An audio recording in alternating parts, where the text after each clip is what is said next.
जय श्री राम। हर हर महादेव। आज हम लोग चर्चा करेंगे कि जितने सनातनी हैं वो अपने घर में बटुक भैरव जी की पूजन कैसे शुरू कर सकते हैं और बटुक भैरव जी की कैसे सेवा साधना कर सकते हैं।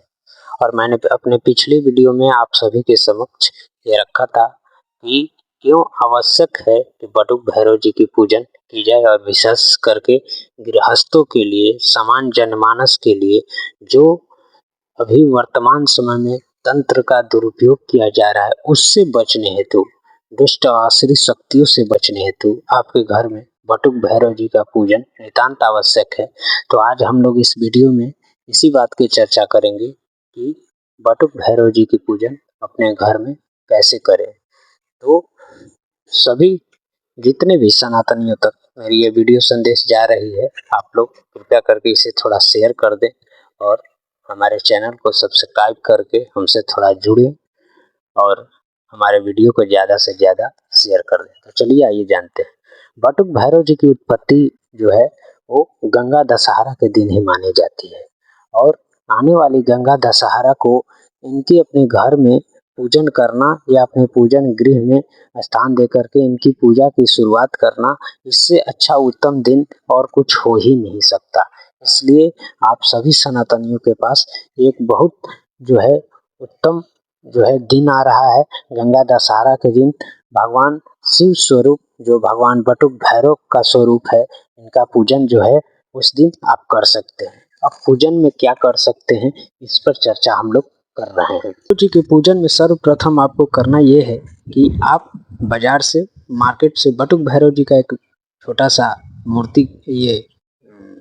फ्रेम में जो आता है उनका फोटो, सौम्य स्वरूप में आशीर्वाद देते हुए वही वाली मुद्रा में आप, साथ में श्वान रहता है, वो ये चित्र उनका आप बाजार से लाएं और उन्हें जो है धूप दीप नैवेद्यम आदि के माध्यम से जो पंचोपचार पूजा जो भी संभव हो आप करें। वस्त्र आदि के रूप में उन्हें आप जो भी हैं वो अर्पित कर सकते हैं, वो करें। और भोग के रूप में आप उन्हें बूंदी के लड्डू या बेसन के लड्डू और जो है जलेबी का भोग अर्पित कर सकते हैं और कपूर से उनकी जो है आरती जो है ये करें। अगर आरती न भी याद हो तो ऐसे भी आरती कर सकते हैं, ओम बटुक भैरवाय नमः करके। और जो है बटुक भैरव चालीसा का आप एक पुस्तक मंगा लें और शुरुआती जो है पूजा बटुक भैरव जी की चालीसा से ही शुरू करें।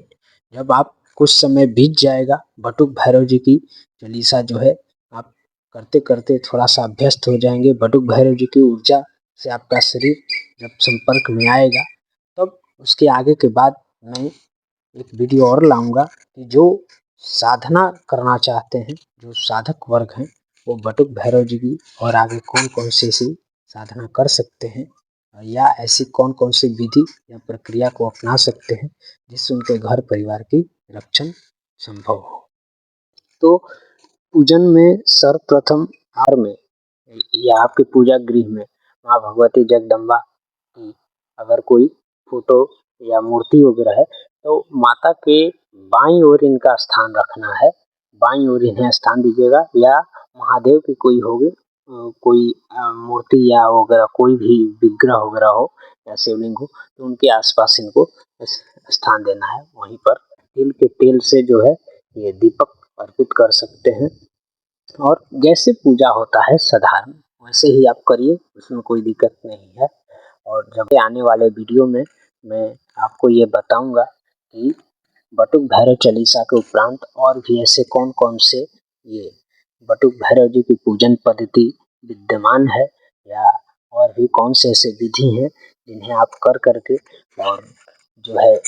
अपने और अपने परिवार की, अपने गृह की सुरक्षा सुनिश्चित कर सकते हैं। क्योंकि आप ये मान लें कि जब आप तंत्र क्रिया से या अन्य दुष्ट आश्रित शक्तियों से अपने घर परिवार की रक्षा चाहते हैं तो आप कहीं भी जाएंगे ना, तो जो योग्य व्यक्ति होते हैं वो भी इन सब शक्तियों की ही कृपा आपके माध्यम से, किसी न किसी माध्यम से वो आपको प्रदान करते हैं। इसलिए अगर आप इनकी जो है शरण में रहेंगे तो बहुत सारी ऐसी शक्तियां हैं जो जिनसे आपकी रक्षण होगी। और विशेष करके ये घर में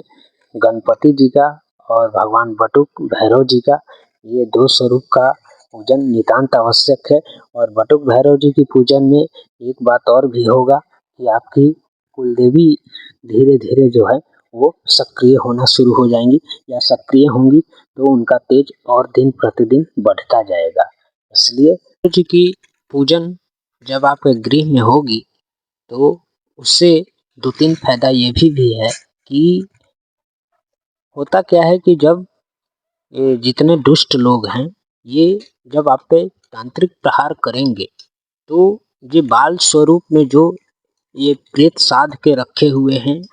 चाहे वो किसी भी स्वरूप में हो, समसानिक हो या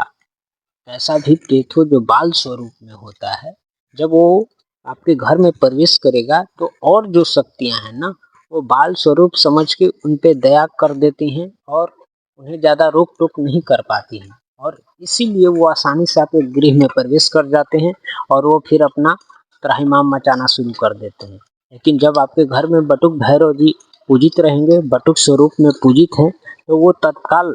आपके दरवाजे पे प्रवेश करने से पहले ही इन सब तीक्ष्ण शक्तियों को रोक देते हैं, चाहे वो बाल स्वरूप में हो या कोई भी हो। और एक बात और भी है कि जो ऊत रूप में, और मैंने अपने साधना अनुभव में एक बात और भी अनुभव किया है कि जिस घर में बटुक भैरव जी की पूजा होती है, उस घर के जो ऊत के रूप में पितृ होते हैं, जो बाल पितृ होते हैं, वो शक्तिशाली हो जाते हैं। इसलिए इस रूप में भी आपको बहुत सारी फायदा होने वाला है, या किसी भी बाल स्वरूप के किसी भी प्रकार के प्रेतों का आपके घर में, आपके परिवार पर कोई भी दुष्प्रभाव होगा, वो धीरे-धीरे करके सभी समाप्त होने लगेगा। अनुभव में एक बात और भी अनुभव किया है कि विशेष करके आपके शरीर में ये जो दर्द वाला कष्ट है, विशेष करके आपके किसी शरीर के किसी भी हिस्से में जो दर्द उत्पन्न होता है और वो अचानक से उत्पन्न होता है, समझ में नहीं आता है कि जो है क्या हो रहा है। कभी आपके बाएँ पैर में दर्द होगा, कभी दाएँ पैर में, कभी हाथ में, कभी जो है कमर में। तो ये सारी जो दर्द देने वाली जो ये कष्ट है तंत्रों के माध्यम से, इन सब में मैं देख रहा हूँ कि जो बालक के रूप में जो प्रेत हैं, उनको ये दुष्ट और दुराचारी उनका प्रयोग करके आम जनमानस को ये कष्ट दे रहे हैं। और इन सब से रक्षण के लिए बटुक भैरव जी की पूजा नितांत आवश्यक है।